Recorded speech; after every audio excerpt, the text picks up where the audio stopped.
O trabalho filosófico com texto tem certa especificidade. Muitas vezes se confunde a aula de filosofia com um espaço de debate solto, de sobreposição de opiniões. Como se lida com isso no contexto da sala de aula?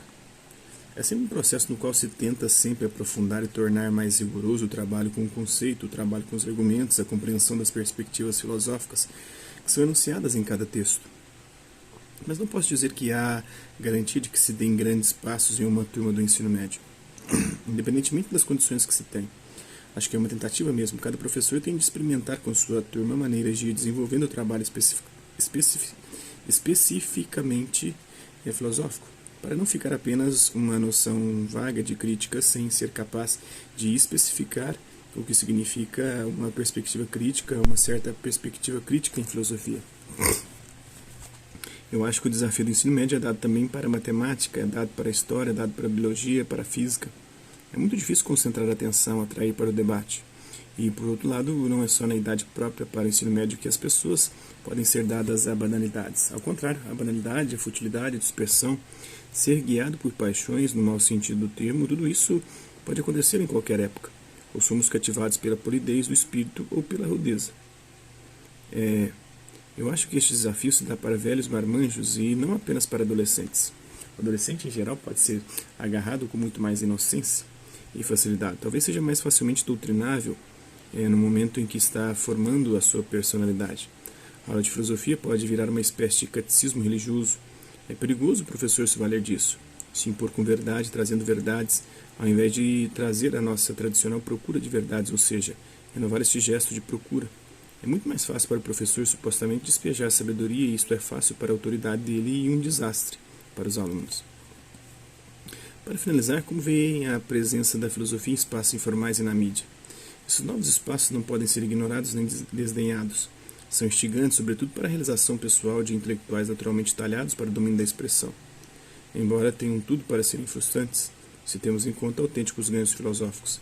Sabemos que a comunidade, em seus ambientes mais próprios, tem mecanismos para separar a qualidade reflexiva de prestidigitação verbal, mas até nesse espaço íntimo ela se ilude muitas vezes. Imagine então em espaços que, por definição, escapam a nossos mecanismos de controle, a nossas medidas. É certo que de tempos em tempos a filosofia se vê obrigada a defender seus padrões na praça ou no mercado. Isso já faz parte de nossa tradição, sendo um de nossos elementos. Com os novos meios de multiplicação de espaços informais, a tarefa de separação entre o joio e o trigo se renova. Por isso é instigante. Em todo caso, em momentos de regressão da audição, de perda da atenção à palavra, em momentos de prece e em nome da compreensão de um público mais amplo, o profissional da filosofia talvez esteja em flagrante desvantagem, sendo esse terreno mais propício ao taumaturgo, realizador de milagres.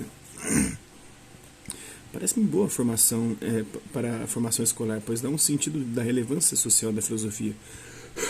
Sabe-se, porém, que há diversos graus de qualidade da filosofia apresentada nesses espaços. Mas entendo que se pode considerar um processo de familiarização da sociedade brasileira com questões filosóficas, que se efetua a partir dessa maior presença na mídia e em espaços informais, e também pela presença da filosofia nas escolas. Talvez sejamos capazes de tornar o senso comum brasileiro mais filosófico, quem sabe? O que isso significará dependerá da atuação de professores, estudantes e filosofantes por todo o Brasil. No caso da mídia, essa presença é ambígua. Por um lado, passa a fazer parte da indústria cultural e, portanto, do entretenimento, para nem mencionarmos o risco permanente de se transformar em discurso de autoajuda ou em pura ideologia. Por outro, suscita o aparecimento de um público que poderia interessar-se pelas questões filosóficas, sobre as quais nunca havia ouvido falar. No caso dos espaços informais, centros culturais, ciclos de palestras, cafés filosóficos, a filosofia tende, por um lado, a preencher a lacuna deixada por sua ausência no ensino médio, o que significa que, sob este aspecto, ela deixará de ter papel assim que sua presença se consolidar no ensino médio, assim como a complementar a formação de estudantes universitários de filosofia. Em geral, os que não têm condições para cursar universidades públicas. Por outro, ela tende a proporcionar reflexões sobre a cultura e a política contemporâneas para um público de formação universitária não filosófica, mas interessado pelo que espera seja a filosofia. Frequentemente esse público leva um susto diante da complexidade e opacidade dos conceitos filosóficos, susto que pode ou afastá-lo ou aproximá-lo das exigências do pensamento rigoroso. Mas nos dois casos, isto é, tanto na mídia como nos espaços informais, é uma presença sempre ambígua e arriscada, porque tudo mesmo, no capitalismo se transforma em barbárie. E a filosofia não possui qualquer garantia de que isso não lhe aconteça, seja virando puro ornamento cultural, uma grife a mais, seja trazendo gratificação imediata ou ilusão de conhecimento.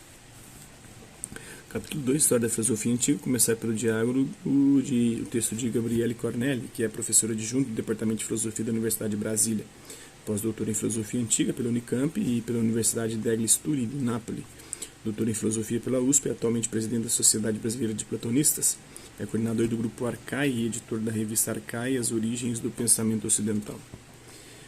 Uns 500 anos antes da Era Cristã, aconteceu na Magna Grécia a melhor coisa registrada na história universal: a descoberta do diálogo, a fé, a certeza, os dogmas, os anátemas, as preces, as proibições, as ordens, os tabus, as tiranias, as guerras e as glórias assediavam o orbe, ou a urbe, né? Alguns gregos contraíram, nunca sabemos como, o singular costume de conversar. Duvidaram, persuadiram, discordaram, mudaram de opinião, odiaram, quiçá foram ajudados por sua mitologia, que era, como o Shinto, um conjunto de fábulas imprecisas e de cosmogonias variáveis. Essas dispersas conjecturas foram a primeira raiz do que hoje chamamos, não sem pompa, de metafísica. Sem esses poucos gregos conversadores, a cultura ocidental é inconcebível, segundo Jorge Luiz Borges. Né? Por que filosofia antiga? Um dos maiores compositores da música moderna, grande inovador, Igor Stravinsky, costumava afirmar que algo somente é fértil quando caminha de mãos dadas com a tradição. Creio ser este o sentido mais preciso da presença do ensino da filosofia antiga e da própria filosofia por estes trópicos. Conectar as novas gerações irremediavelmente projetadas para o futuro pela ideologia progressista e pelas exigências sempre maiores de um mundo globalizado com o seu passado. Um passado que preferimos aqui chamar de tradição. Então, por isso é preciso progredir, o progressismo, né, dos progressistas, mas também conservar. A tradição é conservar, né, para evidenciar o percurso dinâmico de sua construção até os nossos dias. Então, assim, espero que vocês tenham gostado do vídeo. Hasta la vista, e até a próxima.